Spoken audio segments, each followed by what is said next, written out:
Well, good morning and welcome back to my channel, P.E.Eyes Uncovered. My name is Jim Shephard. I'm the author of P.E.Eyes, a Ben and Vern Detective Novel Series. And let's see now, we've been working on a project called Book Hooks. And Book Hooks, of course, is normally it's the first 5 pages of a book where it's designed to hook the reader. You pick up a book in the store, you look through the first 5 pages, you say, I got to find out what goes on here. I got to get this book. You buy it, you take it home, you tell your friends, and I benefit from it. So today is going to be just a little bit different. Okay. First of all, we're going to be doing a reading from P.E.Eyes Balthazar, and Balthazar is the second book in the series. And the reason why I've chosen this is simple. One of the most lovable characters in my series is Edna Strothers. Those of you who have been following Ben and Vern's detective novel series know who Edna Strothers is, but many of you have asked me, where did she get her start? Has she always been with the boys? Blah, blah, blah. And so I thought, well, today I would answer that question by reading a short clip from Balthazar, my memory.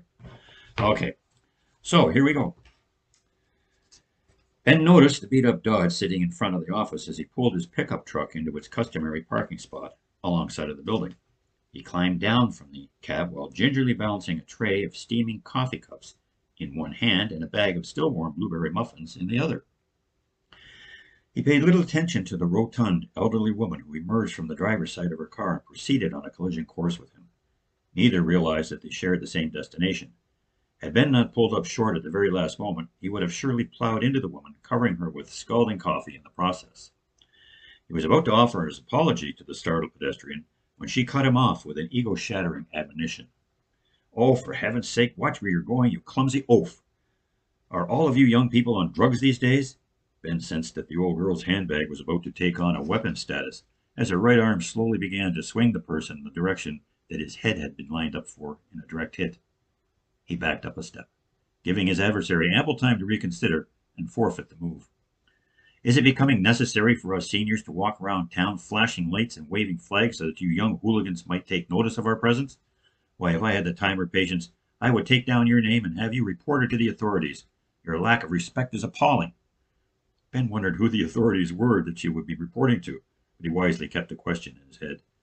Thoughts of a patrolling society of cane-wielding, blue-haired vigilantes put an initial smile on his face before he realized that he would be forevermore looking over his shoulder when he passed through Alexander Park, rife with seniors, feeding the pigeons and gulls in spite of the posted signs prohibiting such actions.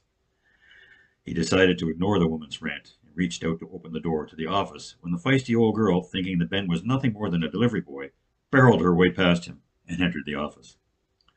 Vern lowered his feet from the desktop and folded his newspaper, tucking it neatly into the top drawer, all the while maintaining eye contact with his partner, hoping to pick up a clue as to what exactly was happening. Ben approached the desk, placed the coffee and muffins before his partner, and pulled up a vacant chair beside the woman who had positioned herself directly facing Vern. Before a word could be spoken, both men reached into the bag and began snacking on the oversized cakes.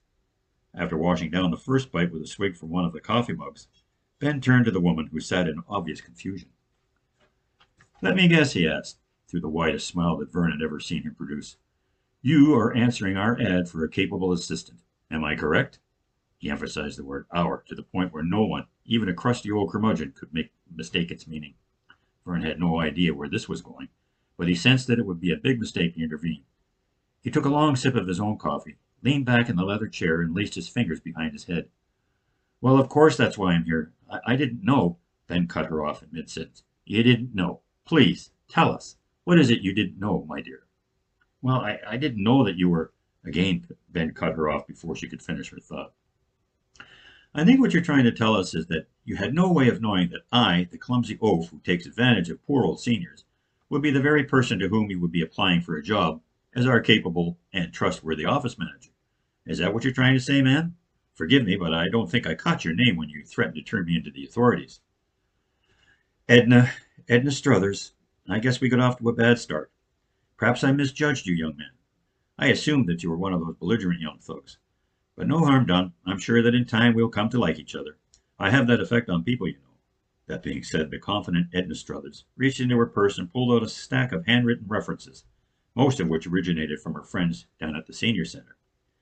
Ben intercepted the pile of testimonies that were being offered to his partner and leafed through each one as though he were actually interested in the content they presented. Vern shifted in his seat.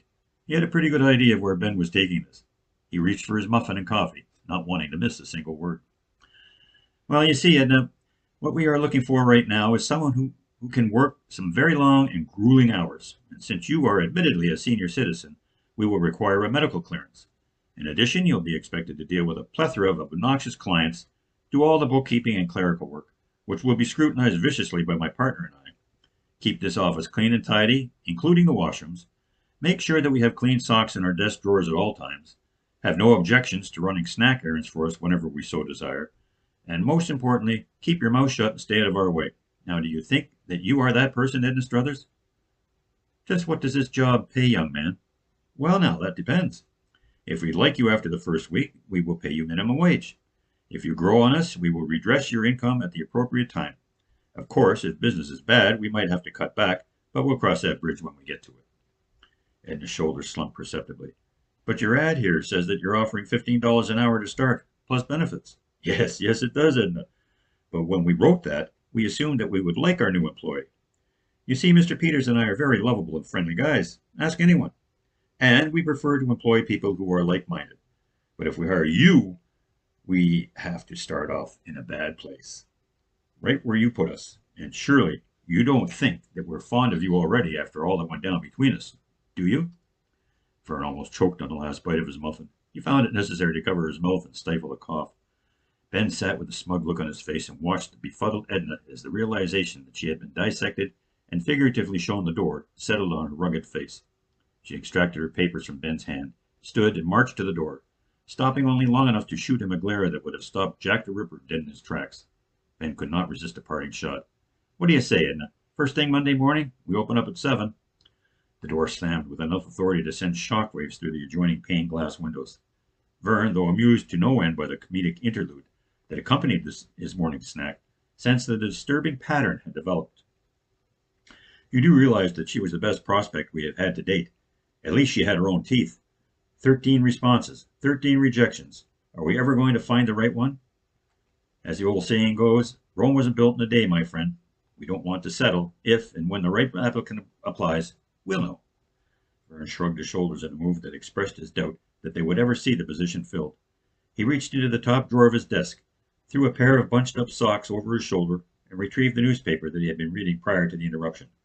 Ben took up residence on the office couch, bathed in the warm sunlight streaming through the windows. He finally got a chance to sit back and enjoy his own muffin. So, what we have is the introduction of Edna to Breakwater Investigations. Those of you who follow the series knows that it only goes her way from this point on, and she becomes one of the most lovable characters in the book. So, if you're not familiar with it, pick it up, read it, and read everything that comes after that. You're going to love her. Okay? Thanks. Have a great day. And don't forget to hit like and, like and follow? No, like and, there goes my memory again. Don't forget to hit like and not send. Oh, well. Have a great day. Bye-bye.